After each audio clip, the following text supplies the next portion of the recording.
Allow me to reintroduce myself.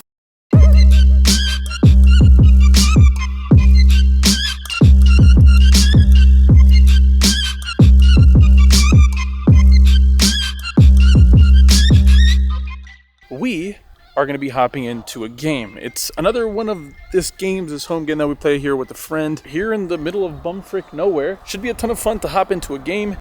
It's going to be a pretty big game. We're playing 10, 25, 50 or something. We're pretty much just crashing this party. Hopefully we can run good today as still licking our wounds from the last game. Let's get into the session and let's play poker. See you guys in a second.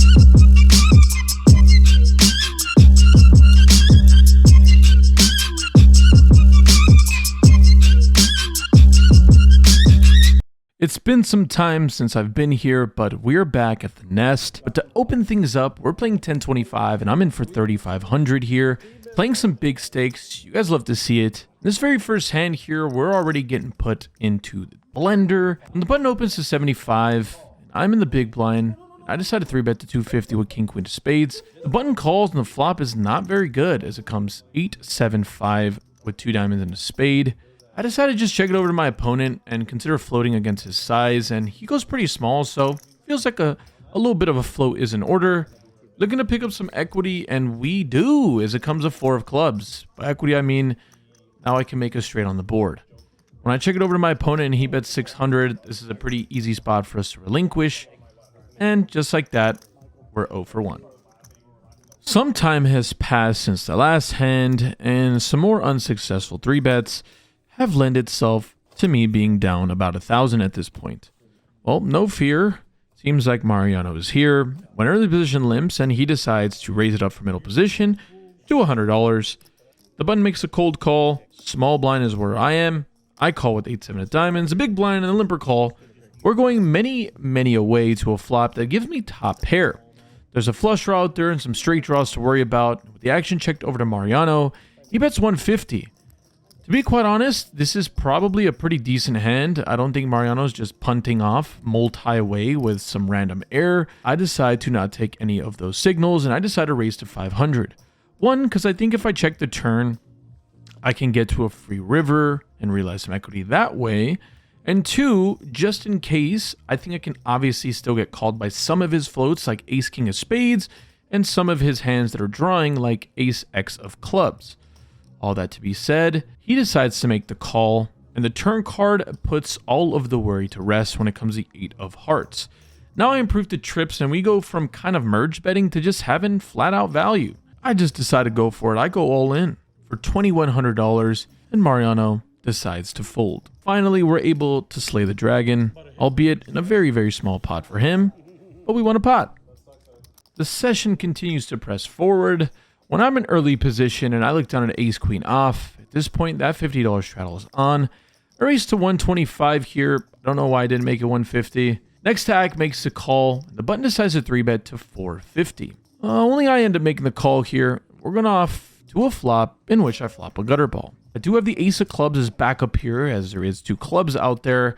And when I check over to my opponent, he decides to bet out for 500. This opponent is somebody we know and love very much here on the streets, and he's definitely been one of the scariest ones to play against as he puts me in a bunch of tough spots.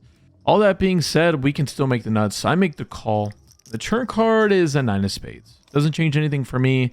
When I check it over to him, he decides to double barrel for 800. Unfortunately for us, we can no longer continue.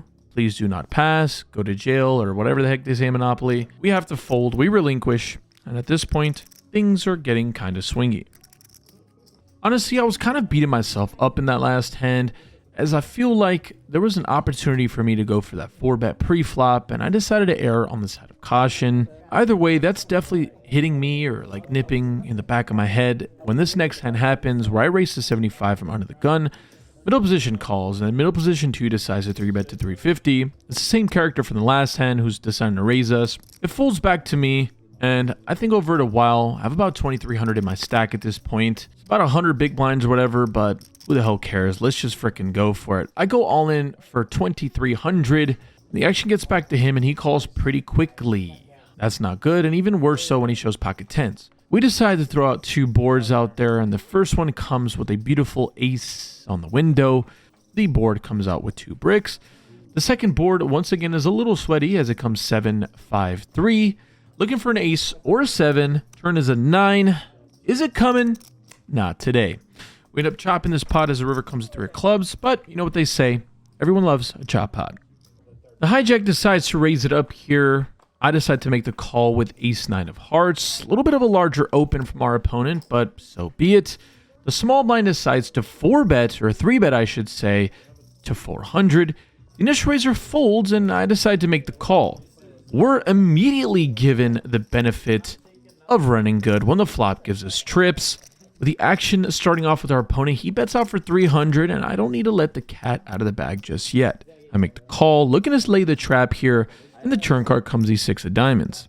Once again, my opponent checks over to me, and with the full rainbow out there, I think I'd be a goofball to do anything besides check. I decide to check it back, and the river card comes a jack of hearts. Doesn't change a whole lot of anything.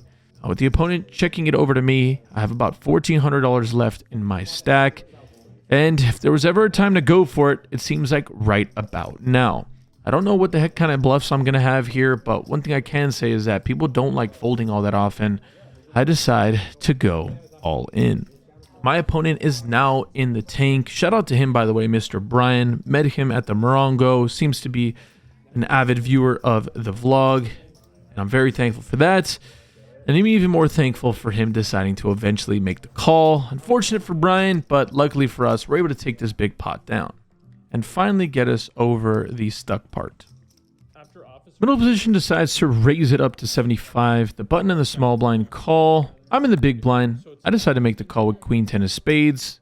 The flop comes out, giving us 2 pair on a super wet board. At this point, the initial raiser decides to c-bet for 250. Very meaty size bet here. The button calls, and the action on me here in the big blind.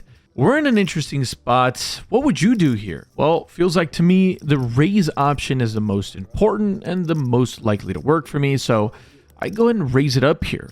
With the action back over to the initial raiser, he decides to 3-bet on the flop to $1,700. Oh, okay, this is a little worrisome now. With the button folding and the action back over to me, I jam my $4,000 stack, or just over that, all in the middle, and he makes the call. He has to run it twice, and I oblige. The first board comes out with the 3 of clubs, and then the beautiful 10 of diamonds on the river, giving me the boat.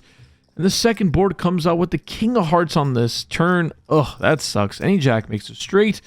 And the river card brings in the flush draw with the 8 of diamonds. I show my hand, and he shows deuce 5 of diamonds. Oh my goodness. Unfortunately, somehow he makes a flush on both boards, but luckily for us, we were able to boat up on that first one. Really scary there, but luckily for us, we're at least able to chop this pot up. We're getting a little tricky here. When I race to 75, middle position 3-bets me to 250. Middle position 2 decides to call. So does the small blind, and I decide if there was ever a spot for me to go for a little blufferoonski, let's go for it now. I got king queen of spades. How bad can it be? I make it $1,200 to go, making this a big sizing here. Need to deter some of these characters from calling. Looks like we're going heads up, but not with who we thought, as middle position 2 is the one that's defending here. The flop comes out king high. At this point, I decide to play this a little tricky and just check and allow my very aggressive opponent to have a shot at bluffing at it, and he does it. The turn card comes a 5 of diamonds, and with about 2.6 or whatever the heck, like nearly 3,000 in the middle, I decide that this is a spot where I should just go for it. I go ahead and jam all in for $3,200, looking to get called by a bunch of middling pairs and worse kings, and unfortunately our opponent ends up making the fold. Jack 8 of hearts is one of my favorite hands in poker. When middle position limps and middle position 2 makes it 150. The big blind calls, I'm in the straddle and I call, and so does the limper. The flop gives us top pair with 2 diamonds out there. It checks to the first limper, who decides to throw out a little lead play here for 200, and everyone calls. This pot is getting really big really fast, and the turn card comes these 6 of diamonds. I hate it. Feel like some of these characters definitely got to have a flush. Weird spot where the limper once again bets for 400. Everyone folds now, so I feel like I've got to at least call one time here. And the river card comes out the 9 of hearts. Doesn't change a whole lot. Maybe gives Jack 9 a better hand. But when I check it over to my opponent, he seems to bail me out when he just snap bets 2,000. This is where you just got to give him credit, tip your cap off, and let him know that's a nice hand. I just can't be calling here with the hand this week. I pretty quickly fold, and luckily for us, this gentleman is a gentleman and shows me his hand, and he had himself a queen high flush. This next hand has all of the action you could ever want. When under the gun, Mr. Mariano raises to 150. The hijack, another good friend of the vlog, Mr. Kevin, decides to 3-bet to 500. The opponent directly to his left, Mr. Wade, decides to jam all in. That's 4 bets going into the middle pre-flop for 3,000. You might be asking, what the hell's going on and how can I even be involved in this hand? The answer to that question is big slick. We look down at ace king offsuit. I have $5,000 in front of me. If there was ever a spot where I should go for it, it seems like it's right now. I decide to 5-bet jam all in for 5,000. Mariano folds, and then the hijack snap calls and shows pocket aces. Luckily for us, he is the one with the smallest stack here, about $2,000. Wade has $3,000 in front of him, so we're playing for a side pot of $2,000 there. So if I can somehow scoop against whatever he has, we're not in too bad of shape.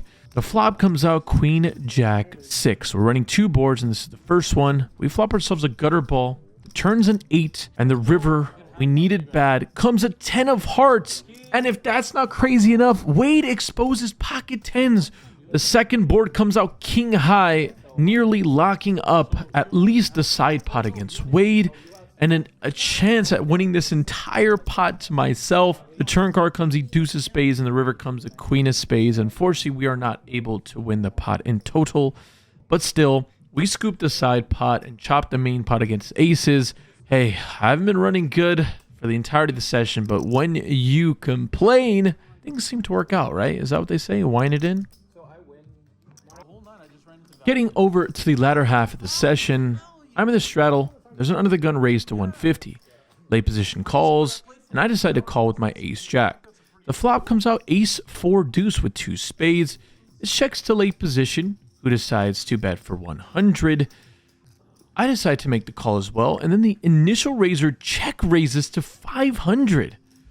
A little bit, sketchy here, but we both decide to make the call. I'm now erring on the side of caution. On this turn card comes the 7 of hearts. Doesn't change anything, so much so that it just checks through. The river card comes the 9 of diamonds. Once again, not changing a whole lot much here. At this point, we all check to late position, who decides to start a meaty bet of $1,000. With the action on me, I think we have a pretty clear spot to consider a call here, and I'm moments away from making the call until out of the corner of my eye, I get a live read. My opponent is just glistening. He seems to just want to call. He's just giving that vibe off. I don't know if you've ever been around that, but this is a live tell if I've ever seen one. The way he's messing with these chips, he looks almost certain like he's going to make the call. So after initially thinking that this is the easiest call of my life, obviously the person to my left is going to want to call here. So let me just get out of the middle here. Let me use a live read to save me some money, and I make the fold. Luckily for us, our opponent to our left does in fact call. Late position player announces king high, and our opponent here, Mr. Initial Raiser, shows pocket 4s for this flopped middle set. Live reads, baby. Sometimes they just work. One thing to cure a session like this is pocket aces. Pocket rockets. The $50 straddle is back on, and I raise to 150. The button calls, the big blind calls as well, and Mariano's licking his chops here as this is a clear-cut spot to throw in the old squeeze play. He 3-bets to 900. With the action back over to me, I feel like if I 4-bet here, I just let him get away from a ton of his hands. I go ahead and just make the call. Luckily for us, the other 2 players fold. We're going heads up to a flop that comes 4 deuce deuce. Not a whole lot to worry about here. When my opponent bets out 500, we have an easy spot to just call. The turn card comes out the queen of spades, bringing it back to a flush draw. Luckily for us, we do have that ace of spades. At this point, Mr. Mariano decides to slow down with a check. With the option on me here, I think checking makes the most sense. I don't think I'd want to be bloating the size of the pot with what I'm representing here, and I can get away with a little cheeky river jam if I need to. We're going off to a river card now that brings in the 5 of spades. When Mariano decides to check it over to me, I decide to just go all in here for the neighborhood of about $2,500. And our opponent pretty quickly decides to make the fold. Unfortunate for us there is we couldn't get any more money, but hey, we'll take it. Hopefully I can piggyback off that last hand and get back to my winning ways. When the cutoff raises to 75, I'm in the small blind. I look down at ace-jack off. Feel like this is a pretty clear spot to just honestly kind of fold or 3-bet. I go and just make the call here. When am I ever going to listen to myself?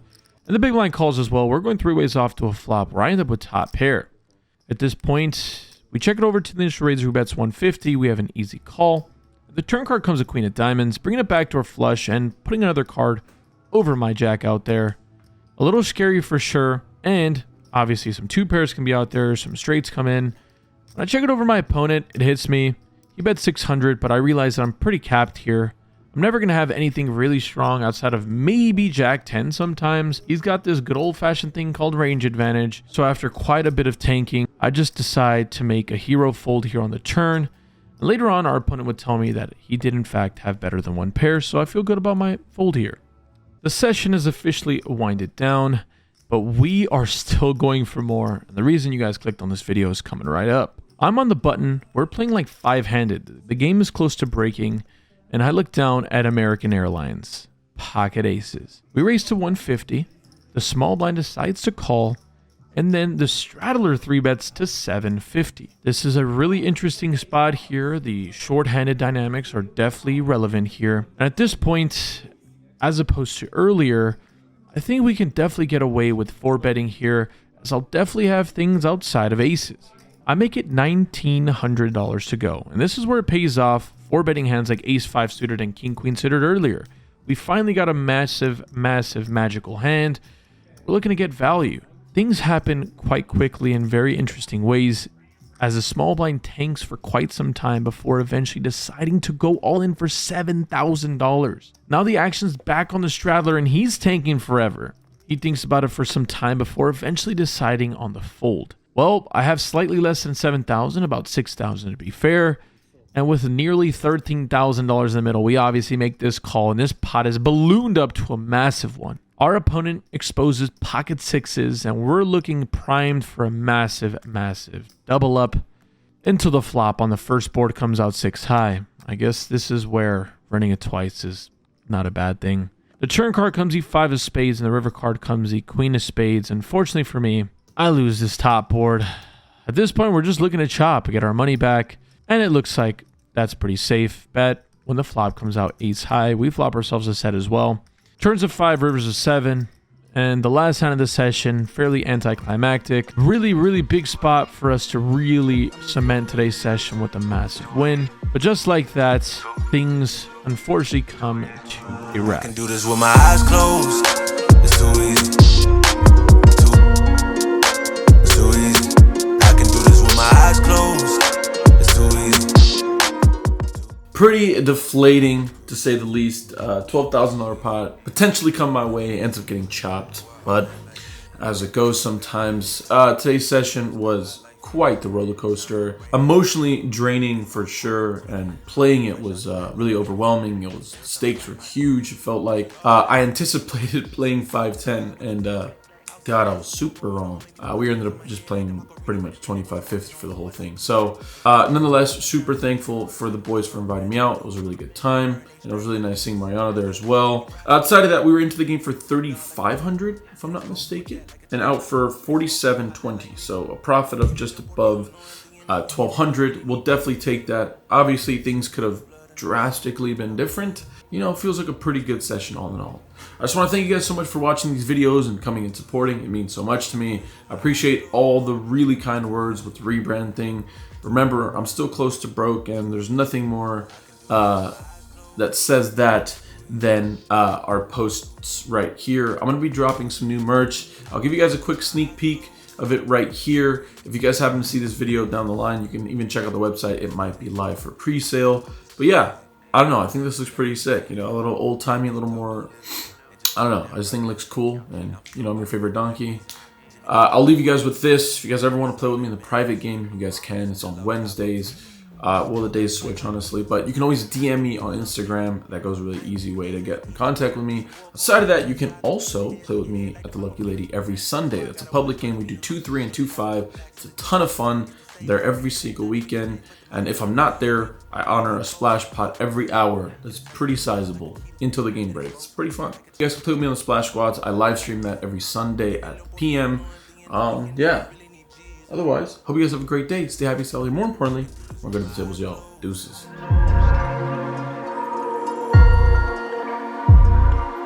I can do this with my eyes closed.